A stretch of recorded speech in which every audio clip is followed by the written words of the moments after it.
तो स्वागत है आप सबों का मंत्र हीलिंग के इस प्रोग्राम में।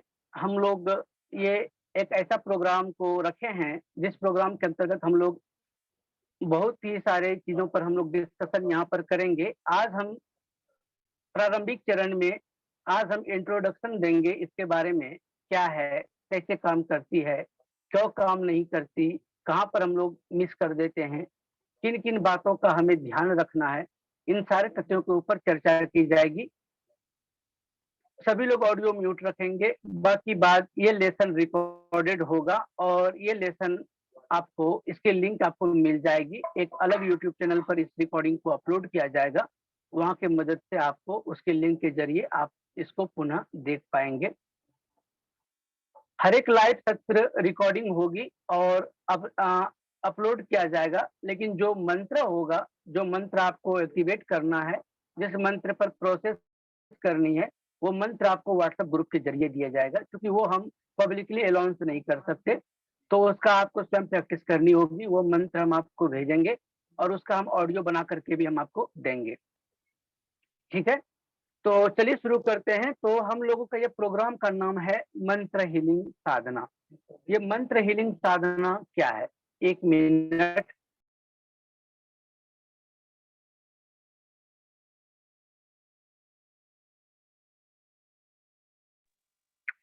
तो आप सभी लोगों को पता है कि मंत्र मतलब क्या है? कि मंत्र का मतलब ये मनन तत्रायतेति मंत्र, शब्दों का वो समूह जिसके मनन मात्र से जो हमारा त्राण कर दे, जिसके जाप ज्ञाति से हमें सफलता प्राप्त हो, वो मंत्र है। मंत्र के बारे में हम पहले भी डिस्कशन कर चुके हैं कि मंत्र उन उन शब्दों के समूह से मिलकर के बनता है जिस शब्द के अंतर्गत, जिस शब्द के अंदर बहुत ही अद्भुत ऊर्जाएं को वो कैरी करता है और बहुत ही उसकी एनर्जी जो होती है वो बहुत ही हाई एनर्जी होती है। तो जब हम उसको बार बार चैंटिंग करते हैं, उसका जप करते हैं, इत्यादि हवन इत्यादि करते हैं, तो उसका हमें संपूर्ण रूप से लाभ मिलता है। अब देखिए कि हम मंत्र क्यों कर रहे हैं।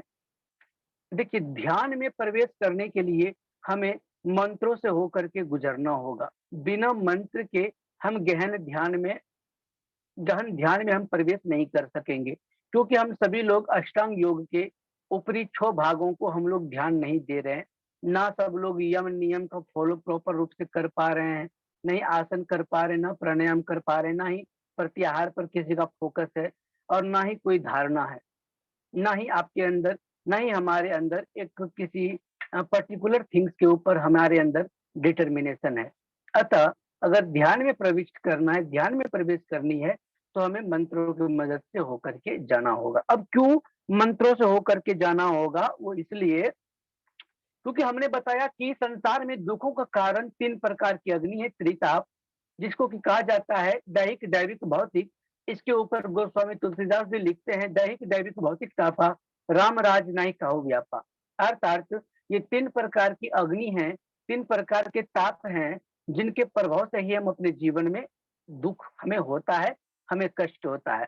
आप सभी लोगों ने पढ़ा होगा, देखा होगा कि हर एक शांति मंत्र में लास्ट में कहा जाता है ओम शांति शांति शांति ही। तो 3 बार शांति ही क्यों? 1 बार क्यों नहीं, या 4 बार क्यों नहीं, या 5 बार क्यों नहीं? तो ये जो 3 बार जो शांति का हम उच्चारण करते हैं, वो इसीलिए करते हैं कि हम परम पिता परमात्मा से प्रार्थना कर रहे होते हैं कि हे परम पिता परमात्मा, हमें दैहिक रूप से शांति प्रदान करें, दैविक रूप से शांति प्रदान करें और भौतिक रूप से शांति प्रदान करें। ठीक है, तो इस यानी कि राम राज्य रूपी जीवन को जीने हेतु, कष्टों से निराकरण हेतु जो एकमात्र उपाय जो बताए हैं ऋषियों, महर्षियों, मनुष्यों ने, वो बताए हैं भगवान नाम जप की साधना, अर्थात मंत्र जप, मंत्र साधना, मंत्र ध्यान इत्यादि। आई होप आपका क्लियर हो गया होगा। अब यहाँ पर एक प्रश्न उठता है कि मंत्र तो हम करते आ रहे हैं वर्षों से, 1.25 लाख, 5 लाख, 10 लाख, 20 लाख हमने चैंटिंग कर लिया, परंतु इसका काम नहीं कर रहा, मंत्र में सिद्धियां नहीं मिली है। तो क्यों मंत्र काम नहीं करते? कहां पर मिस हो जाता है? सबसे पहला बात समझिए कि मंत्र के फेल होने का 5 महत्वपूर्ण कारक होते हैं। पहला नंबर जो होता है ह्यूमन माइंड चैटर, यानी कि हमारा मस्तिष्क ही हमें चीट करता है। हमारा कॉन्शियसनेस वहां पर बैरियर लगा देता है कि मंत्र करने से क्या होगा। Number 1। Number 2, human mind chatter के बाद आता है लेक ऑफ फेथ। आपका फेथ, आपका श्रद्धा, आपका विश्वास, लेक ऑफ बिलीव, आपका बिलीफ सिस्टम। उसके बाद आता है लेक ऑफ कंसिस्टेंसी, मतलब आपने आज किया, 4 दिन छोड़ दिया, 5वें दिन आप करेंगे, आप चाहेंगे कि हमको संपूर्ण लाभ मिले, कदापि नहीं मिलेगा, क्योंकि आपको भी पेट भरने के लिए डेली भोजन करना होता है। क्या आप आज भोजन करेंगे और 1 साल के बाद भोजन करेंगे, क्या आप सर्वाइव कर पाएंगे? कभी नहीं। तो लेक ऑफ कंसिस्टेंसी। उसके बाद जो है इग्नोरेंट जपमाला। जपमाला का हम इग्नोर करते हैं, उसको इग्नोर करते हैं, उसका इग्नोरेंस करते हैं, अतः हमें उसका पूर्ण लाभ हमें नहीं मिलता। जब हम इन 4 प्रक्रियाओं से हो करके गुजरते हैं किसी भी मंत्र साधना के लिए, तब जाकर के हमें उसका संपूर्ण लाभ मिलता है। तो एक नॉर्मल शब्दों में हम बताना चाहेंगे कि हृदय में श्रद्धा रूपी ज्योत को जगाए रखना है, पूरा विश्वास और समर्पण के साथ अखंड रूप से साधना करनी है, बिना खंड किए हुए और जपमाला के साथ, तो आपको पूर्ण लाभ मिलेगा। क्लियर? आई होप आपको समझ में आ गया होगा। पहला बात तो हमारा माइंड हमको चीट ना करे, इसके लिए आपको स्वयं के ऊपर और उस मंत्र विद्या के ऊपर और जो आपको यह मंत्र विद्या सिखा रहा है उस पर आपको पूर्ण भरोसा होनी चाहिए। नंबर 1।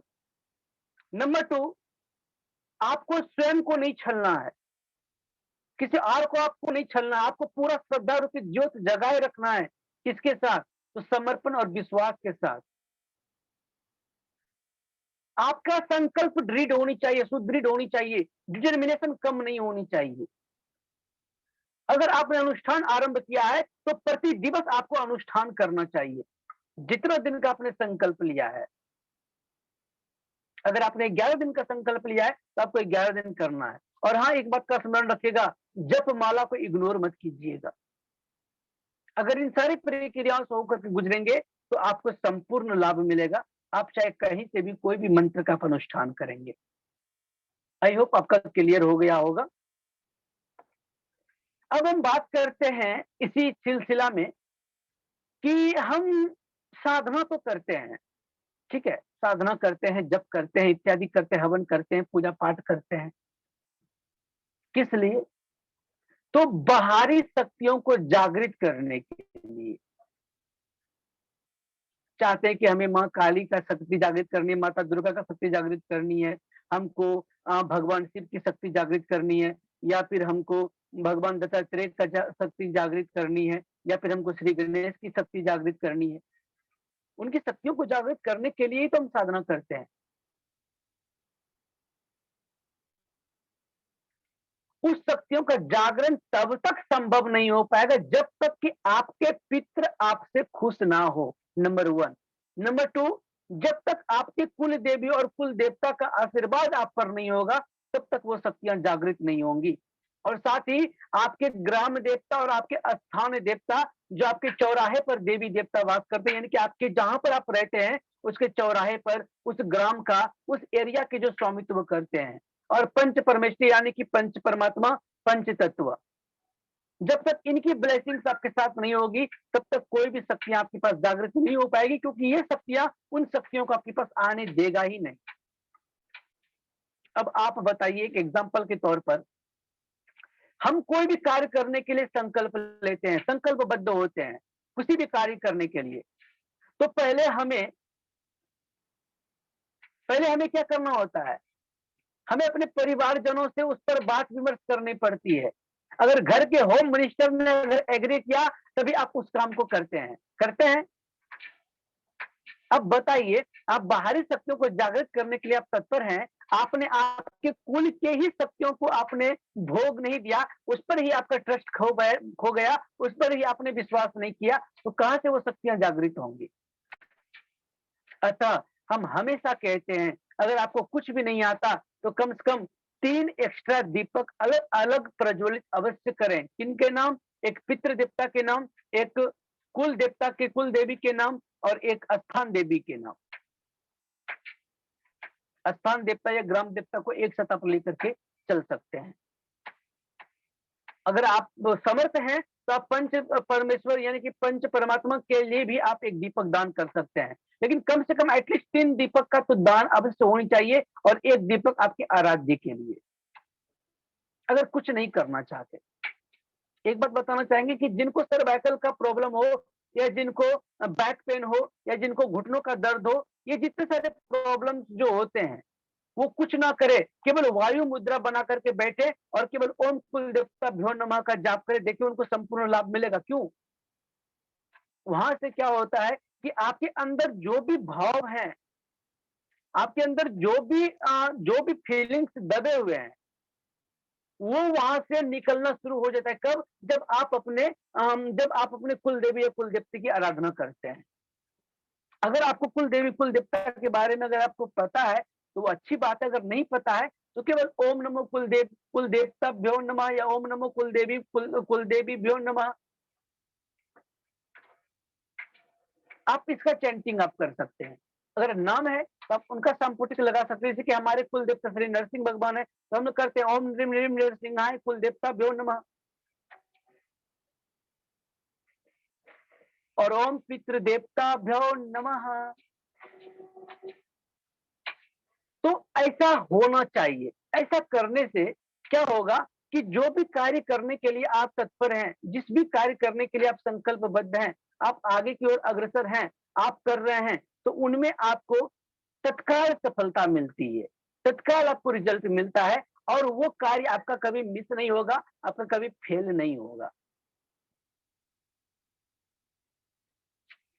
अगले चरण में हम एक बात और आपको यहाँ पर इस प्रोग्राम में हम रखना चाहेंगे कि साधना हर कोई करता है, हर व्यक्ति करना चाहता है अपने लिए, अपने परिवार के लिए, अपनी कामनाओं के लिए, मनोकामनाओं के लिए।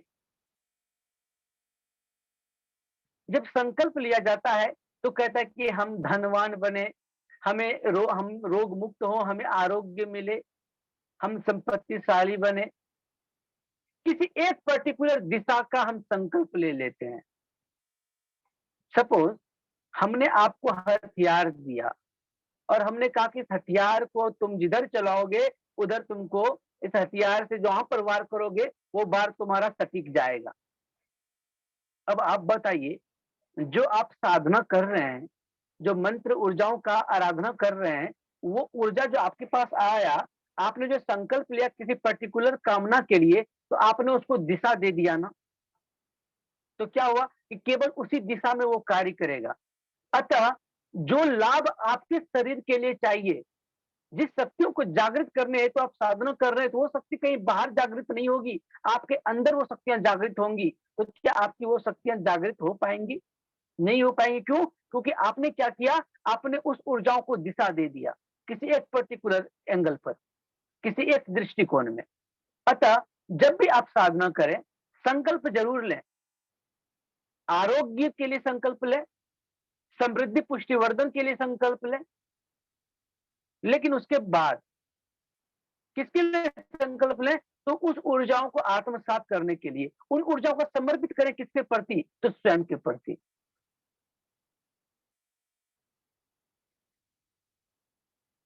तो ये छोटी-छोटी सूक्ष्म-सूक्ष्म बातें हैं, जो बातें लोग मिस कर देते हैं, जिसके फलस्वरूप उनको पूर्ण रूप से परिणाम नहीं मिलता। और बाद में कहते हैं कि उस मंत्र में ही ताकत नहीं है, या हम कर ही नहीं पाए, या जिसने हमको मंत्र दिया वही काम नहीं किया, इत्यादि वगैरह।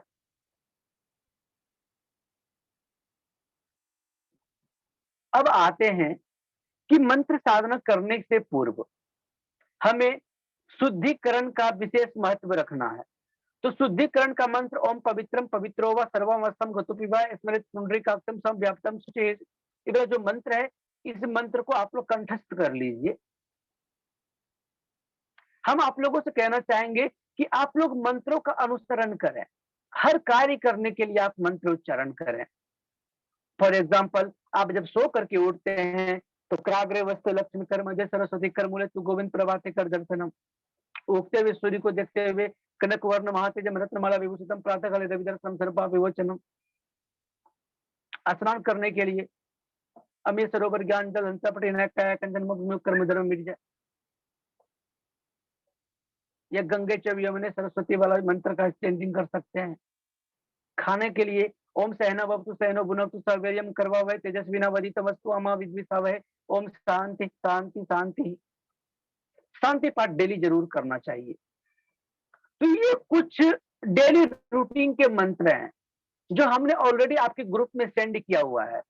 अगर उसमें से कोई मंत्र अगर नहीं होगा तो हम उसको टाइप करके आपके बीच हम पहुंचा देंगे। तो ये हो गया अतिरिक्त चीजें जो होनी चाहिए, हर किसी के पास होनी चाहिए, हर लोगों को करनी चाहिए। जैसे कि हम अपने डेली रूटीन में हमने डाल लिया है, कुछ मंत्र ऐसे हैं जिस मंत्रों का हमको जप चैंटिंग हम डेली करते हैं किसी भी स्थिति परिस्थिति में।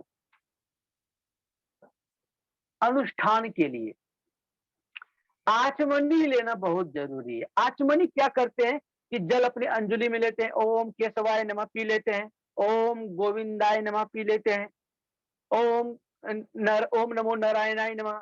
तीसरे बार में हाथ को धो लेते हैं, फिर किसी साफ कपड़े से पोंछ लेते हैं। तो आचमन की ये विधि है। अपने आसन पर विराजमान होंगे, आचमनी लेंगे, पहले बार अंजलि में जल लेंगे, अर्घा से बोलेंगे ओम केशवाय नमः पिएंगे, फिर ओम गोविंदाय नमः, या फिर तीसरा बार ओम माधवाय नमः। तीसरा बार पिएंगे नहीं, हाथ को धो लेंगे। उसके बाद जल लेंगे अंजलि में, ओम पवित्रम पवित्रो व सर्वमस्तम पिबा मंत्र पढ़ करके अपने ऊपर छिड़क लेंगे। उसके बाद संकल्प लेने के लिए क्या क्या किन किन चीजों की आवश्यकता रखनी है। अक्षत, अगर दुर्वा हो तो उत्तम है, तो दुर्वा ना हो तो कोई बात नहीं। अक्षत, साड़ी, 1 रुपये का सिक्का और जल, और अगर हो तो पुष्प में चंदन लगा के लीजिए और दुर्वा लीजिए। अगर इन समस्त सामग्रियों से अगर आप संकल्प लेते हैं तो बहुत प्रभावशाली होगा। संकल्प जब भी लेते हैं तो संकल्प में रखा गया सुपारी, सिक्का, पुष्प वगैरह को किसी एक बगल में रख दीजिए और उसको संजो करके रखिए। जब आपका अनुष्ठान कंप्लीट होगा, जब आप यज्ञ आहुति करेंगे तो अंतिम आहुति में आपके संकल्प वाला जो सामग्री है वो यज्ञ आहुति में जाएगा।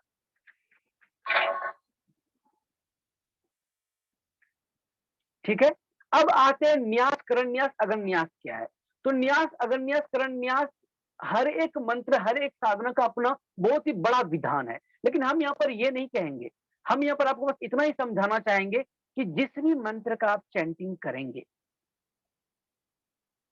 कम से कम जो आपके इष्ट देवता हैं, उस इष्ट देवता के लिए, उस इष्ट देवता के नाम से आपको अगन्यास करनी है। अगन्यास कैसे करनी है, तो आपको आपके प्रत्येक अंगों को स्पर्श करके जो है आपको मंत्र का उच्चारण करनी है।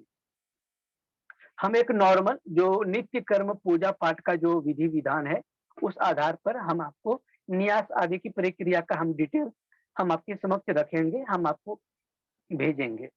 उसके लिए आपको चिंता नहीं करनी है। तो न्यास क्यों करते हैं, करण न्यास क्यों करते हैं। कहा जाता है कि न्यास, करण न्यास करने से जिस अंग को बार बार आप स्पर्श करके आप मंत्र उच्चारण करते हैं वो अंग शक्तिशाली होता है। उस अंग में उस मंत्र की ऊर्जा समाहित होती है और वो अंग आपका धीरे धीरे स्टेबिलिटी की ओर अग्रसर होता है, वो स्ट्रांग होता है, वो प्रभावशाली होता है। वो अंग कभी आपको छलेगा नहीं, आपको धोखा नहीं देगा, आपको समर्थवान बनाए रखेगा। उसके बाद आते हैं मंत्र ध्यान। देखिए, मंत्र जप करने के 2 प्रोसेस होंगे। पहला तो आपको मंत्र जप करना, जप माला पे। जप माला कैसे करते हैं, 1 मिनट भैया।